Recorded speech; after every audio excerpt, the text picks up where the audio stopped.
Une démocratie féministe est-elle en marche dans le monde? Les femmes sont-elles de meilleurs chefs de file que les hommes? Et qui sont au juste ces démocrates au féminin? La chercheuse et sociologue française Marie-Cécile Nave s'interroge dans un livre et sur notre plateau. Bonsoir. Bonsoir. Soyez la bienvenue sur TV5 Monde. Vous êtes l'autrice du livre La démocratie féministe, réinventer le pouvoir. C'est chez Kalman Levy. Avec nous également en direct de Bruxelles, Malin Björk. Bonsoir, merci beaucoup d'être avec nous. Vous êtes députée européenne suédoise, membre du parti de gauche. On va vous entendre dans quelques instants.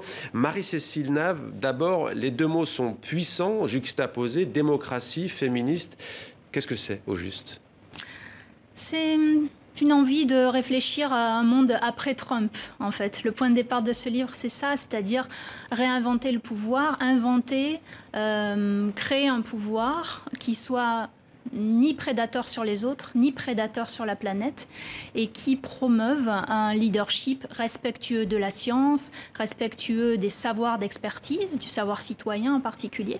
Et le féminisme, parmi d'autres sources d'inspiration, peut être un ressort et peut apporter beaucoup de choses pour refonder ce pouvoir-là. Et en particulier à l'heure des crises sanitaires, des crises environnementales, évidemment de la crise démocratique, où on voit qu'il y a un besoin de renouveau et qui est exprimé aussi par les citoyens. Malin Björk, à Bruxelles, donc, qu'est-ce que ça vous évoque, vous d'ailleurs, ce concept de démocratie féministe, comme ça, en l'entendant, rien que de manière sonore? Moi, j'adore ce concept. Je pense qu'il faut le remplir avec des réflexions différentes, venues des différents horizons. Mais évidemment qu'il y a un besoin de repenser la démocratie. Et le féminisme est une pensée, un mouvement, une tradition, un savoir-faire qui pourra apporter beaucoup, notamment quand il s'agit de respect des personnes, du corps et de l'écologie et la planète. Donc moi, je trouve ça très intéressant comme concept. Et moi, je dirais que moi, j'essaye de faire, dans mon petite échelle, avec les contraintes qu'on a ici au Parlement européen, un peu de démocratie féministe toutes les semaines. Alors, dans votre livre, Marie-Cécile Nave, on croise de nombreux personnages, Greta Thunberg notamment, face à Donald Trump que vous avez évoqué, mais pas seulement, la première ministre aussi, Jacinda Ardern, qu'on a aussi retenue d'ailleurs parmi les personnalités féminines en politique et qui montent. Regardez plutôt ces quelques images compilées par Sophie Goldstein. Bruxelles, réunion au sommet début octobre. De nombreuses femmes parmi les dirigeants et même de jeunes femmes. La politique n'est plus une chasse gardée, les femmes s'imposent dans un monde toujours dominé par les hommes. Les crises, elle les a traversées de façon exemplaire, en parallèle avec la maternité. Terrorisme, Covid, la première ministre néo-zélandaise a convaincu ses compatriotes. Une Jacinda Mania s'est installée. Ici, le coronavirus est surmonté, dit-elle. On est l'un des rares pays où on peut se rassembler en nombre illimité, où on peut aller travailler sans ou avec très peu de restrictions, où on peut aller au stade. Le pouvoir n'est plus seulement une affaire de professionnels. Greta Thunberg n'avait pas 16 ans lorsqu'elle a fait irruption sur la scène mondiale. Une obsession, agir pour le climat. Ce que nous devons vraiment mettre en lumière, c'est que même ceux qui sont considérés comme des leaders, même ceux-là sont incroyablement loin de ce qu'il faut faire. Politique sans ménager les politiques. Partout dans le monde, les femmes prennent conscience de leur influence. Sportives, anonymes, elles s'engagent et ringardisent le pouvoir à l'ancienne qui écrase tout ce qui ne lui ressemble pas. Sont-elles l'avenir de la démocratie? Peuvent-elles réinventer le pouvoir? Oui, affirme la politologue Marie-Cécile Nave. Mais elle va plus loin que cela. Le féminisme, dit-elle, comme approche dégenrée, au-delà du féminin et du masculin. L'affaire de femmes et d'hommes, capables d'infuser leur engagement dans la société pour le bien commun, durablement. Marie-Cécile Nave, qu'est-ce que peuvent apporter au fond les démocraties féministes telles que vous les concevez? Qu'est-ce que ça change?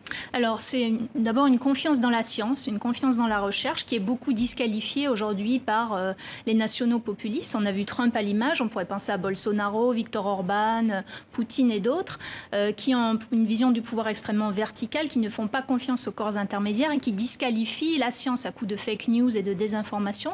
Et par ailleurs, on a dans les leaders que vous vous avez montrées, qui sont souvent des femmes, mais il y a aussi des hommes. On pense au Premier ministre canadien, par exemple, Justin Trudeau, ou Obama, et même Joe Biden, d'une certaine manière, qui fait une campagne très axée sur l'empathie, la coopération, la confiance dans les autres. Ce sont des personnes qui portent un agenda transversal, en plus de faire confiance à la science et à la recherche, un agenda transversal et qui finalement montre que le féminisme, c'est très inclusif. Thunberg, Jacinda Ardern, c'est tout à fait emblématique. Elle a beaucoup lutté contre le libre port d'armes en associant le parti adversaire du sien, en faisant confiance aux scientifiques, en associant la population, en disant venez rendre vos armes automatiques, etc. On a un agenda transversal sur le climat, sur les droits des femmes, contre le racisme. Et ça, c'est tout à fait inspirant sur les questions d'inclusivité qui sont au cœur de nos réflexions aujourd'hui. Malin Björk, elle n'est pas du tout de votre bord politique. Ursula von der Leyen, la nouvelle présidente de la Commission européenne, c'est d'ailleurs la première fois qu'une femme accède à ce poste. Comment vous avez réagi quand elle a pris ses fonctions? C'est le côté gauche-droite qui l'a emporté, donc vous étiez déçu, ou c'est le fait que ce soit une femme et là vous étiez forcément heureuse? Effectivement, son programme n'est pas formé par elle seulement seule. C'était le candidat de la droite européenne qui a emporté et bloqué les autres candidats. Donc, ce n'était pas mon choix. Le fait que ça soit une femme, par contre, oui, évidemment que je suis pour. Mais moi, je pense que c'est important aussi de voir qu'il y aura, heureusement, de plus en plus de femmes dans les positions de pouvoir. Mais que si c'est une femme ici, une femme là, il faut aussi pas s'attendre qu'elles vont pas... elles ne peuvent pas changer tout un système qui a été mis en place et qu'elles n'ont pas toutes les cartes en main. Et donc, moi, je dis que aussi, quand une femme en pouvoir et en politique fait une erreur, alors on disqualifie toutes les femmes après. Si on faisait la même chose avec les hommes, bonjour, on n'aura pas beaucoup d'hommes en pouvoir. Même dans les pays nordiques, comme modèle, c'est comme ça. Pardonnez-moi de vous couper, il y a un petit décalage. Même dans les pays nordiques, la Suède, on pense notamment à la Finlande, qui a à peu près 12 femmes et 7 hommes au sein de son gouvernement, c'est la même chose? Non, mais je pense qu'il faut effectivement une masse critique. Je pense qu'on a changé l'image des femmes au pouvoir dans les pays nordiques, mais c'est clair que c'est plus, et quand on entend une démocratie féministe, pour moi, ça doit être plus, ça doit être aussi quelque chose qui porte un regard nouvel sur ce que c'est le pouvoir, comment on exerce la démocratie, qu'on s'organise justement à travers des différents angles ou expressions démocratiques, que ce soit le mouvement des jeunes pour le climat, pour la planète, que ce soit des peuples qui travaillent pour sauver les Amazonas au Brésil et en Amérique du Sud, que ce soit des mouvements antiracistes aux États-Unis et ici en Europe. Je veux dire, il y a quelque chose à faire et je pense que comme vous, Neves, qu'on a un travail à faire sur comprendre que le féminisme, c'est quelque chose qui peut influencer surtout plein de niveaux, pas seulement parce qu'il y a une ou deux ou trois ou même 30 femmes en pouvoir. Et pas seulement politique d'ailleurs, pas seulement politique, il y a plusieurs secteurs. Alors on rencontre beaucoup de personnages féminins dans votre livre, mais il y a aussi différents secteurs. Il y a la championne du monde de football américaine de football, Rapinoe. On croise aussi cette femme qui a tenu tête à Google. Parlez-nous d'elle. Oui, à Toronto. Qui s'appelle Bianca Wiley et qui est contre le fait que Google finalement prenne complètement le pouvoir à Toronto sur les habitants en faisant main basse sur les données personnelles et en voulant réorganiser à la fois l'espace mais aussi la vie quotidienne des gens.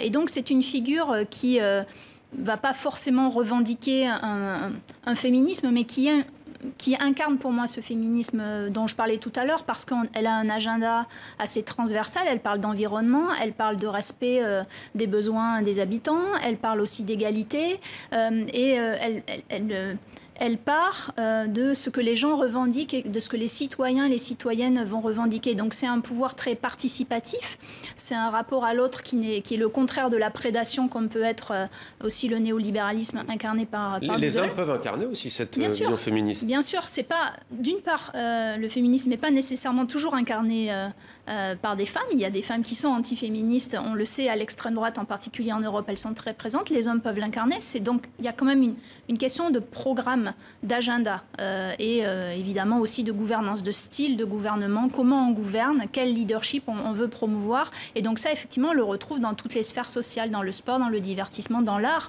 On le voit en France, il y a beaucoup de nouvelles figures qui sont très rafraîchissantes. Alors une question à toutes les deux tout de même pour essayer de vous contrer. Vous savez que depuis le mouvement MeToo, je commence avec vous Malin Björk, depuis le mouvement MeToo et Balance ton port, il y a des voix qui s'élèvent, certes de certains courants politiques, mais qui parlent de dictature féministe, de délation sur les réseaux sociaux.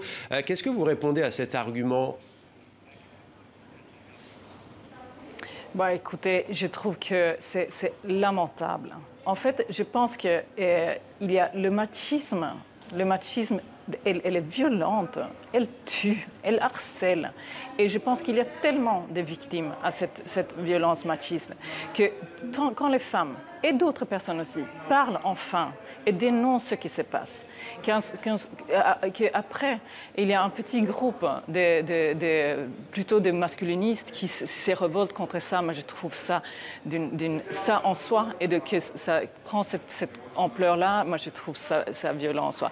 Moi, nous femmes, on va pas se laisser faire, on va continuer, on va dénoncer, on va nommer, on va décrire ce qui se fait et on va proposer des alternatives. Parce que, en fait, si je suis féministe, et ça fait longtemps que je suis féministe, alors je le suis pour ma fille et pour mon garçon.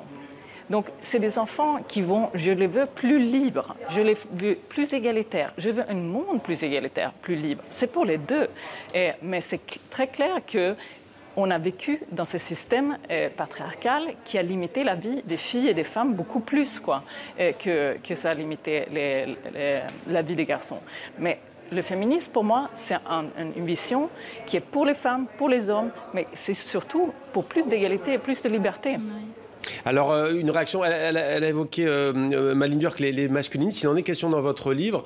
Ceux qui parlent de dictature féministe, vous les qualifiez comment ? Donc, plus que du patriarcat, masculiniste ? Les masculinistes, ce ne sont pas les équivalents masculins des féministes, ce sont des gens qui s'opposent à l'égalité entre les femmes et les hommes. Ils ont été très imaginatifs en inventant ce terme masculiniste. Il y a eu notamment l'attentat au Québec qui a fait beaucoup de morts. Voilà, et deux gouverneurs américaines qui ont échappé à un attentat de la part d'une extrême droite masculiniste aux États-Unis ces derniers jours. Le machisme tue tous les jours. Le féminisme n'a jamais tué personne. Et pour beaucoup de gens, c'est très difficile d'imaginer une société plus égalitaire, une société plus libre où chacun a le choix et où il faut partager le pouvoir. Il ne s'agit pas de prendre le pouvoir au détriment des autres, mais le partager. Merci beaucoup Marie-Cécile Nave, la démocratie féministe chez Kalman Levy. Merci à vous Malin Björk d'avoir été avec nous en direct de Bruxelles. Je rappelle que vous êtes eurodéputée suédoise. Merci à vous.